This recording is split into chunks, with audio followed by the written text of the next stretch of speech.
আমি যদি নামাজের সময় সামনে দাঁড়াই তাহলে আমাকে পেছনে পাঠায় কেন? এটা হয়তো কোনো পিচ্ছি প্রশ্ন করেছে। নামাজের সময় দাঁড়ানোর পর ছোট বাচ্চাদেরকে পেছনে দেওয়া হয়, কারণ এই জন্য নবী করিম সাল্লাল্লাহু আলাইহি সাল্লাম শিশুদেরকে পেছনে দাঁড়াতে বলেছেন।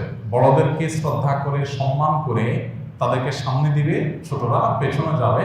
এটা ছোটরা বড়দের প্রতি শ্রদ্ধা দেখাবে এবং ছোটরা ছোট হিসেবে তারা পেছনে থাকলে সেটাই সৌন্দর্য। তবে যদি ছোট বাচ্চারা দুষ্টামি করবে পেছনে গেলে, আজকাল বাচ্চারা কয়েকজন মিলে আরও সুবিধা হয় তাদের দুষ্টামি করতে, এরকম যদি হয় তাহলে সেক্ষেত্রে তাদেরকে সামনে এবং বড়দের সাথে কাতারের ফাঁকে ফাঁকে ঢুকানোতে কোনো অসুবিধা নাই। এই যে বাচ্চা প্রশ্ন করেছে, এই প্রশ্নটা একেবারে অমূলক না বা হাস্যকর প্রশ্ন, এটা একটা যৌক্তিক গ্রাউন্ড আছে। অনেক জায়গায় অনেক মসজিদে আছে, কিছু কিছু মুরব্বী আছে মসজিদে পোলাপনের সাথে ছেঁচড়ার মতো আচরণ করে, খুব বাজে ব্যবহার করে। এই মুরব্বীরা ইসলাম শিখে নেয়। মসজিদে আসছেন আপনি বাচ্চার সাথে দুর্ব্যবহার করার জন্য, আপনাকে ইসলাম শিখেছে? নবী করিম সাল্লাল্লাহু আলাইহি সাল্লাম সিজদায় গেছেন, কাঁধে তার মেয়ের ঘরের নাতনি জায়নাব রাদিয়াল্লাহু তাআলা আনহার মেয়ে উমামা রাদিয়াল্লাহু তাআলা আনহা উঠে বসে আছেন, লম্বা সময় ধরে বসে আছেন, নামানামির আর খবর নেই। এদিকে উনি ইমামতি করতেছেন, নামাজ লম্বা হয়ে গেছে। সালাম ফেরানোর পরে সাহাবীরা জিজ্ঞাসা করলেন যে আজকে একটা সিজদায় এত সময় ছিলেন আপনি, আল্লাহকে বিশেষ করে নির্দেশ আসছে নাকি ওহী আসছে? নবীজি বললেন এর কিছুই ঘটে নাই, যেটা ঘটছে সেটা হলো আমার নাতনি আমার গাড়ি উঠে বসছে। এখন সে যেহেতু বসছে তার স্বাদ পূরণ করার আগ পর্যন্ত আমি তো উঠতে পারি না। আমরা হলে কি করতাম?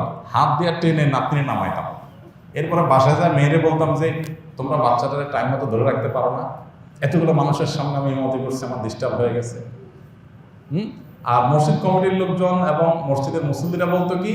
বলতো হুজুর এটা কোনো কথা, আপনার নাতিন এসে নামাজে আপনার গাড়ি উঠে বসে আছে, এরকম হুজুর রাখা উচিত না।